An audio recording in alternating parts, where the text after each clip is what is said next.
Hello and welcome to Rates and Ravings. I'm John from Room 100 and these are my reviews for November 2021.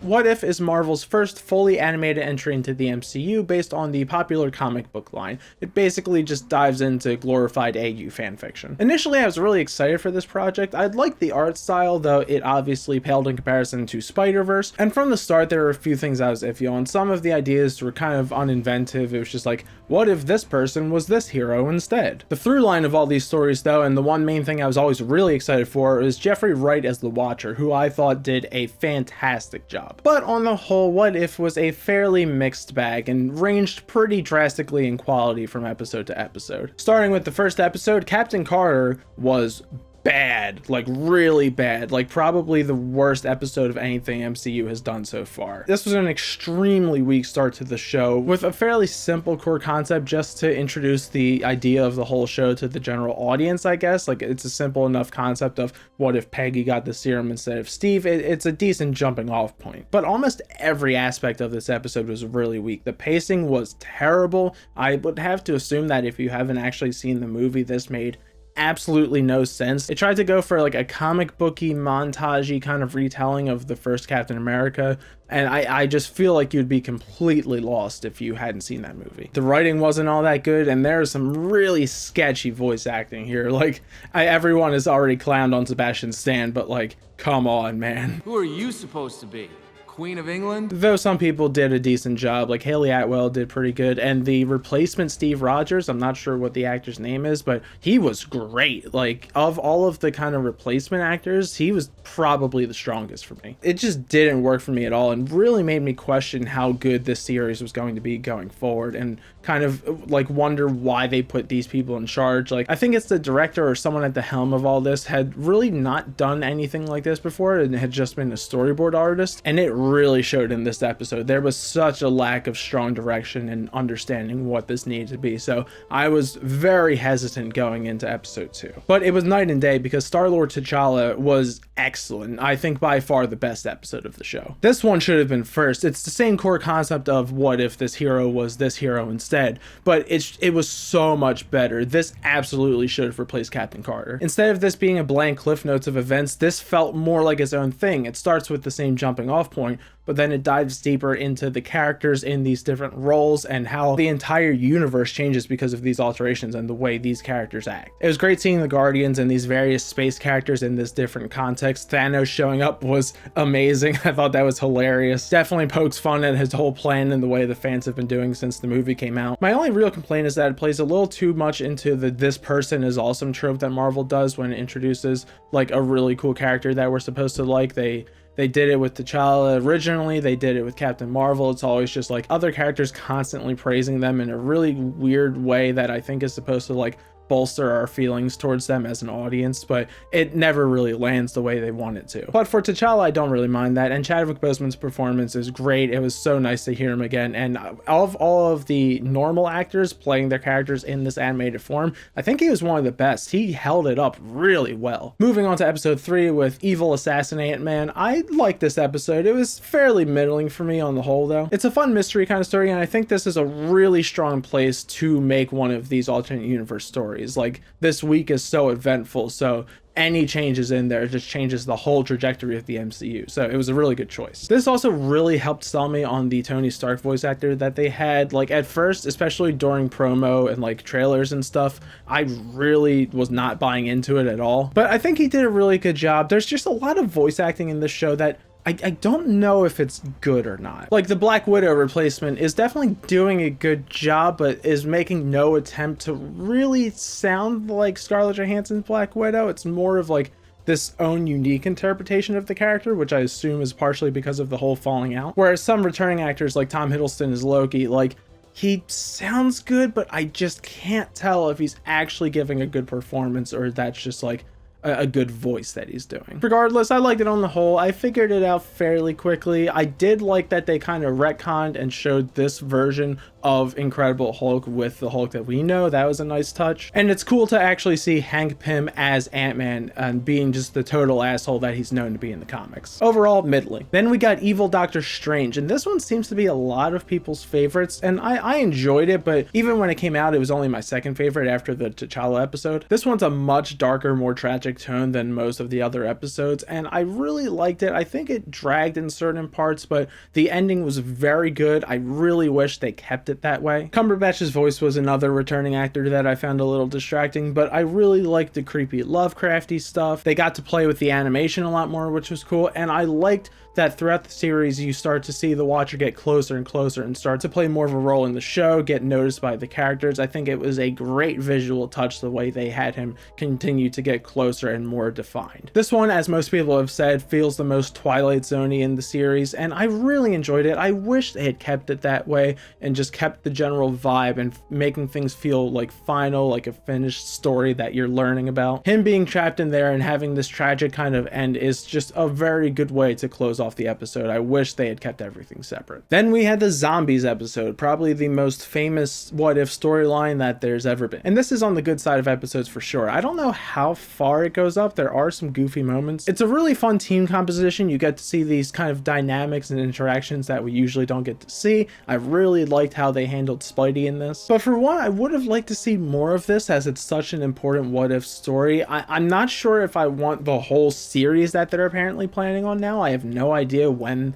or like how that's going to take place with the events of this episode, but I also would have liked if this was like a 2-3 part or something like that. Definitely a longer journey to kind of emphasize all the stuff that's going on in this variant of the universe. And voice acting is hit or miss once again. There's certain actors like Paul Bettany who you can tell have done voice acting consistently because his Vision voice is great, but also once again we get Sebastian Stan kind of cheesing it up. Mark Ruffalo sounds weird. I don't know if it's because of his acting or just his voice. Some of the other weaker moments were the silly Scott in a jar head, that was odd, and then the happy pew pew thing got tiring really quickly. The setup and the time frame they chose for this was good, but it wasn't as impactful and like just amazing to me as I was really hoping it would be. Still, it's a good episode and contends with like Evil Strange in terms of quality. The Killmonger episode is okay. It's probably the most forgettable, and it mostly suffers from the problem that Marvel has absolutely no idea how to work with this character. This is another good collaboration of characters who never got to meet. Michael B. Jordan does a really good job. You can tell that he's done some voice acting as well. The overall progression, it's all fine, but like I said, Marvel just like doesn't understand why people like this character and how to actually make him complex but agreeable. He is inherently relatable to the audience, and everything he says to Tony is on point, but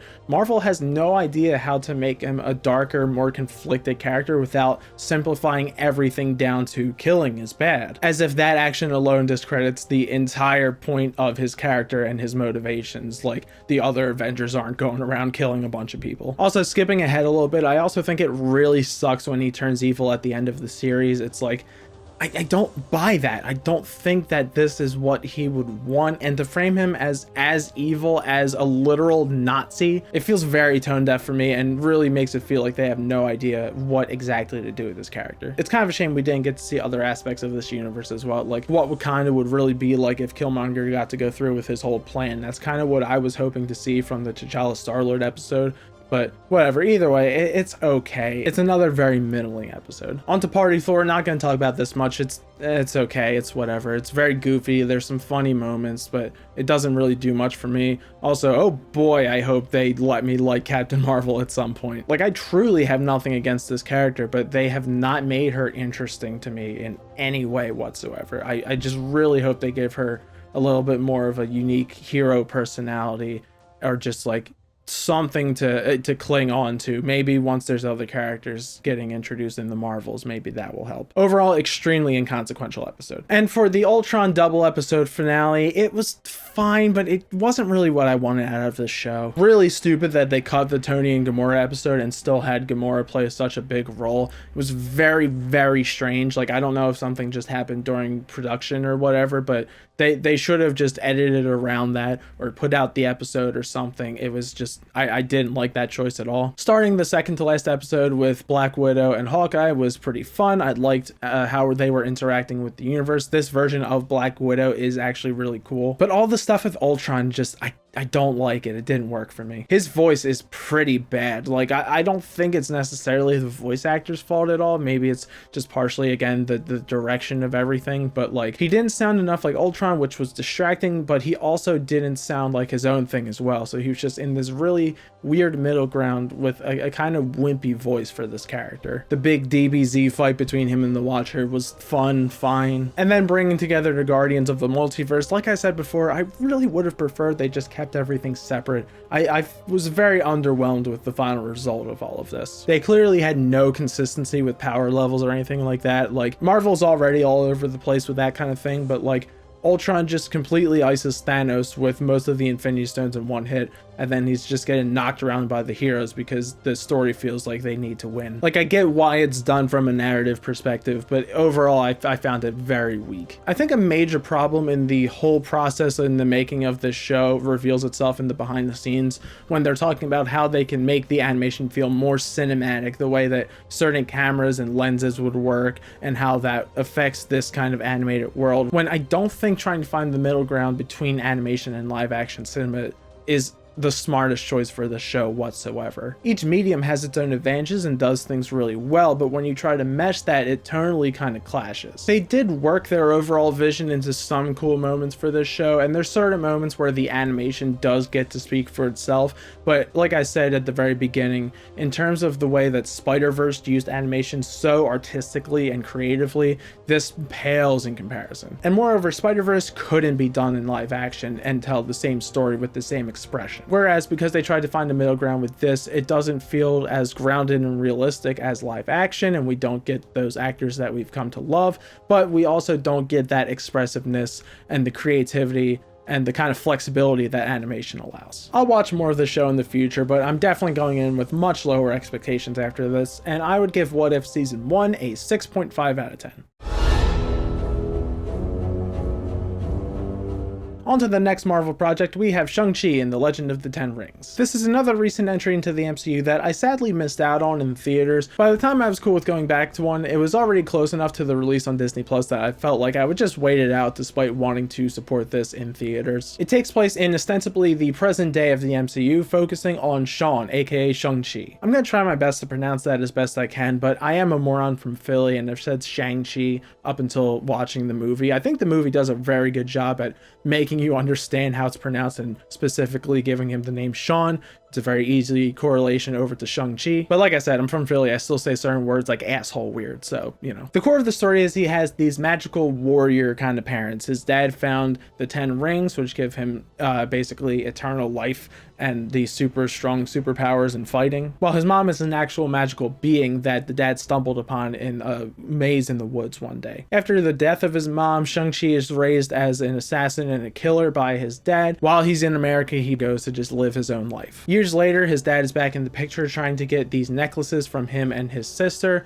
so he and his friend Katie are attacked in San Francisco. After losing his necklace, they go to find his sister Xiaoling, who is running an underground fighting ring, which is also featuring Wong and Abomination for some reason. Very, very odd cameo. I'm curious what this means for the MCU, or if it's going to tie into like the Thunderbolts, like this whole Dark Avengers thing that they're building up and what Wong has to do with that. It's very weird, very interesting. Eventually the whole family meets up again and the dad explains his motivation, saying that he's hearing their dead mom from this magical village that she's supposedly trapped in, while it's just actually the rings conveying a message from this kind of ancient dark entity that is trying to get broken free. The good guy crew gets there with the help of Trevor, the Mandarin from Iron Man 3, who has been held prisoner by the dad. They train, they fight, and in the end they save the day and basically join the Avengers. It's an extremely simple movie, but I enjoyed it a good bit. Visually, it's very nice, and I love that you can actually see some of the style and the inspiration come through here. It's very colorful, the CG usually looks pretty good, the creature design is pretty solid, like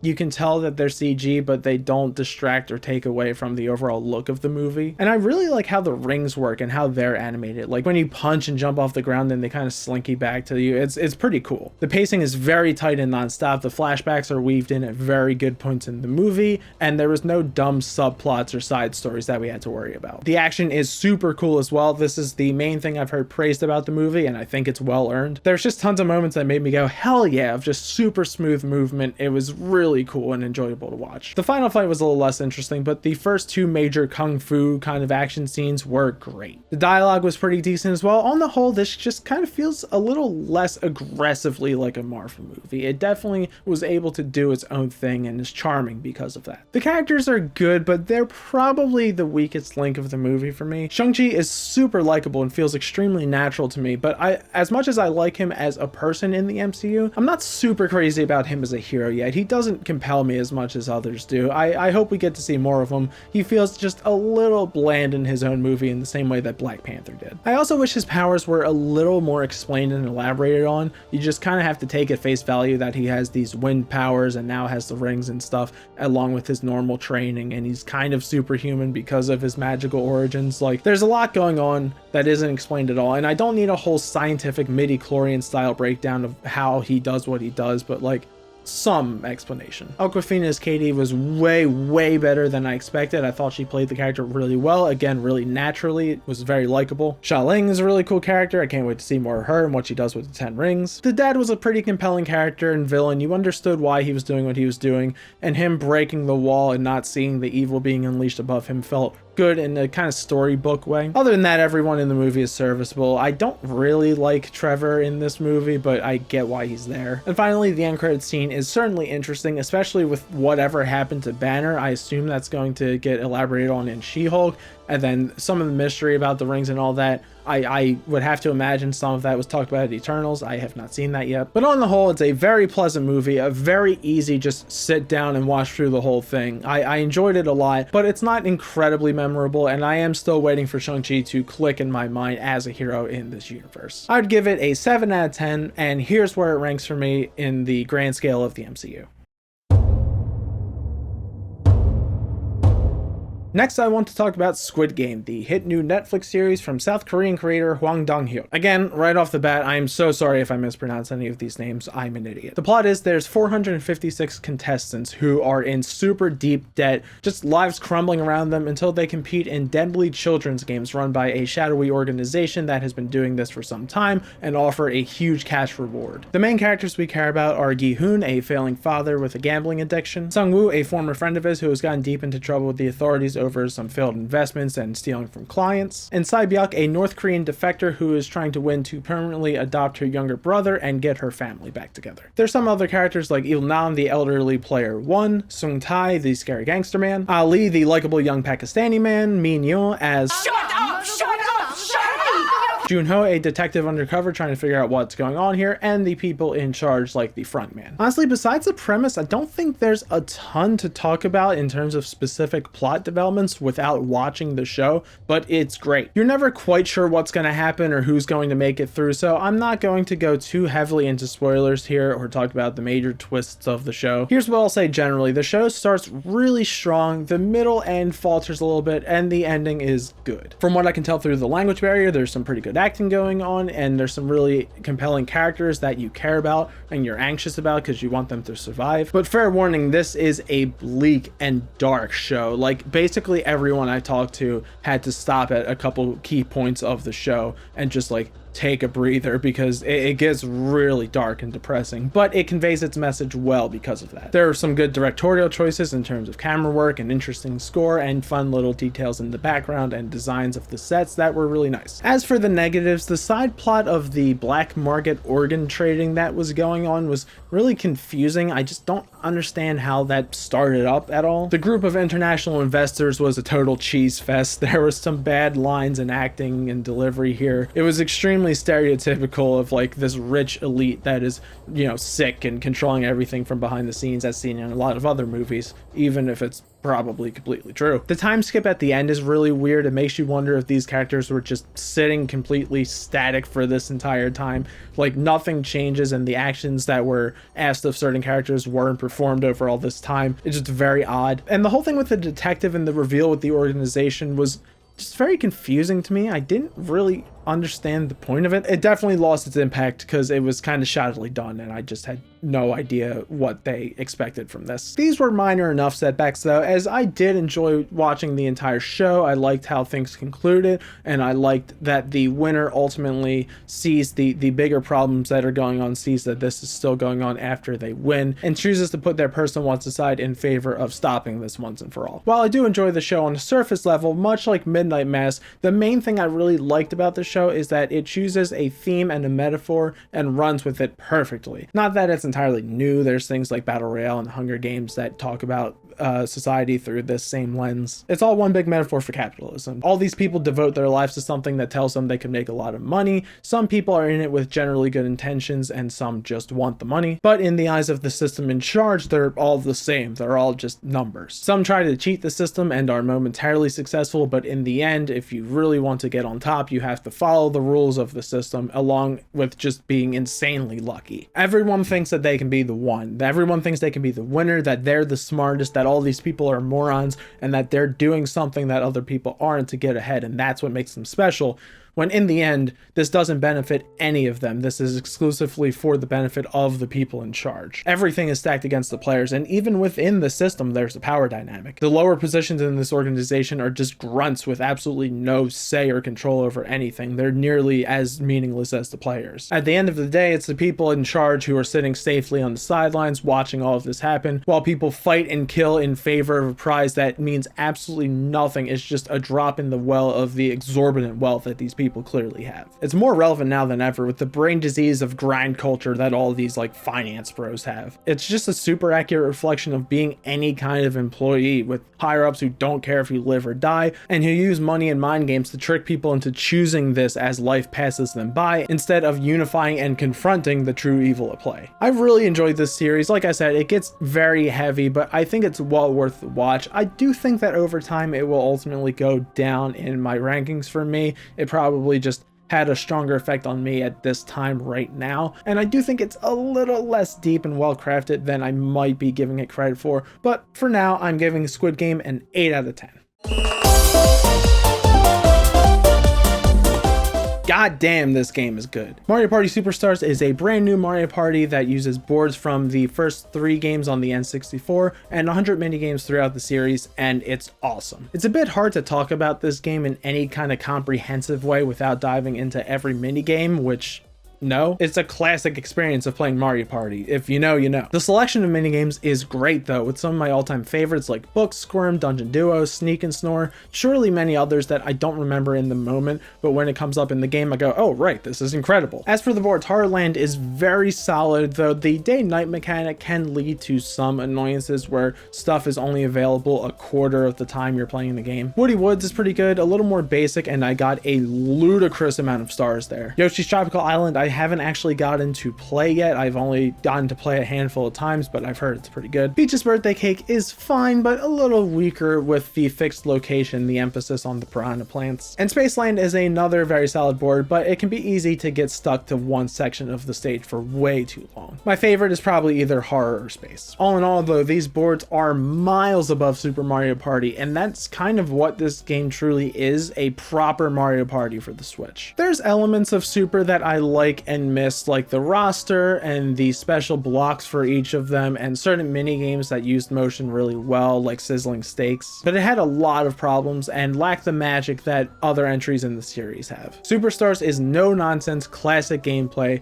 a great selection of mini games with only a few weak points in the coin games, and far superior boards. With Super Mario Party, I was rarely excited to play it because it has like 1.5 interesting boards. On top of that, Superstars has a ton of great little options that just improve the game so much. The level of control you have over the way you're playing, the stickers you can spam, and the little player card where you can talk about your favorite boards and games and stuff. It's just such a cute little touch. However, the real reason I want to talk about this game is to praise its online. Oh my god, Nintendo did it right. I already had high hopes coming off of E3. It looked like it worked really smoothly there, but This is incredible. It is absolutely mind-blowing in the face of every other online service they've ever provided. Nintendo's online is infamously problematic because there's no overarching infrastructure like with Sony and Microsoft. It basically varies game to game, service to service as to the quality of your time online. Up until now, I'd say Mario Kart 8 Deluxe was the best online play that Nintendo has given us. You could basically play the whole game as you would sitting together, you can have a guest on, and the connection was usually fairly solid, or if there were problems, there was a clear cause. Outside of that, it has been hit or miss since day one. Smash has the arena system, which is okay, but it really sucks that you can't have more than one player on a console in an arena. It very much lacks the feel of sitting down and playing it together, especially if you don't have a wired connection and like to complain about the servers online. Mario Golf works alright and even has invites, even if the game has to completely close and reopen for some reason, and connection interruptions can be brutal. But then there's stuff like Super Mario Party, an extremely limiting setup that does not match the feel of playing the game normally at all. Makes it super annoying to get together with friends, especially if there's a disconnect, and just the weird limitations that they have where it has to be 2 and 2 on a console or 1 on 4 consoles instead of mixing and matching numbers. It makes it just so hard to play with the group of friends you want to play with. And N64 Online. Now, I may not hate this as much as other people, but it has a lot of problems. It only lets you play with one player on a console when you're online, which is ridiculous. The load-in times for a lobby are obscene, and it hiccups with lag even on simple games like Mario Kart way more than you would want. Non-Nintendo games are hit or miss as well, but there's plenty that are done right, like with Rocket League, which has a really good system for jumping into games, having guests, having a chat, things like that. But that's because they made the game well. They made the game for online environments and consoles where tons of online play and guests are expected. But whoever handled online for Superstars needs to be brought onto every single online Nintendo experience. I don't think I had a single connection issue, and even if you do, you can pop in and out very easily. Plus, you can just leave and save games for later, which is an amazing feature. You can play with however many people per console that you want, and you can actually let them pick their profiles. That almost never happens with Nintendo. It must be for some dumb reason the way that they handle online profiles and profiles on the Switch in general, but like, there it is, you did it, never do it wrong again. This way everyone gets rewarded for playing, the invites actually work, and this feels about as close to Couch Mario Party as it could get. Sure, the introductory screen feels a little weird and sterile, but if that's the cost for getting this amazing online experience, then so be it. This game exceeded my expectations and was everything I wanted from the new Mario Party. If this is a sign of Nintendo figuring out online play, then the future is blindingly bright. If it isn't, and this is just a one-off, then this is a shining example of a fun online experience with no strings attached. It's kind of another weird thing to rank. It's not high art or anything, but it accomplishes everything it sets out to do. And if for no other reason, I want to praise this game for Nintendo doing online right and learning how to do this right in the future. So I'm giving Mario Party Superstars a 9 out of 10. As for a couple really quick side notes, saw Dune on HBO Max. It was really good. I don't have a lot to talk about without a background of the book, but it was really enjoyable. I liked it. Might go down a little bit in the future, but it was really well crafted. Also watched What We Do in the Shadows Season 3, which was really good, but I watched it fairly passively, so I don't have a lot to say about it, but it was still really funny. I liked it more than Season 2, and there were some shockingly dramatic turns. I liked where they took a lot of the characters. I especially like Guillermo. His personality in this season, the way he's grown, is just great, and they portray him really well. 7 out of 10. And finally, I want to talk a little bit about Strange Brigade. This is a really fun third-person co-op shooter that I've been going through with my friends and enjoyed a lot. It's not the cleanest game I've ever played, but you can tell the devs just wanted to make a fun game, and they succeeded. It's a blast to play, the setting is fun, there's some really challenging sections and cool puzzles that you can solve together, and it doesn't rely on any shitty modern gaming practices or microtransactions or anything like that. It's just a really fun game to play, and I would recommend it. I haven't played through all of it yet, but right now I'm looking at like a 6.5 or 7 out of 10. I'll give it a 7 and be nice to them. And for the final episode of the year, I'll be talking about Eternals, which I haven't seen yet, and Spider-Man No Way Home, which has not come out yet, plus whatever amount of Hawkeye is out at the time of recording that video. Alright, that is it for now. Let me know what you think about anything that I talked about in this video. Be sure to like and subscribe, and as always, thanks for watching.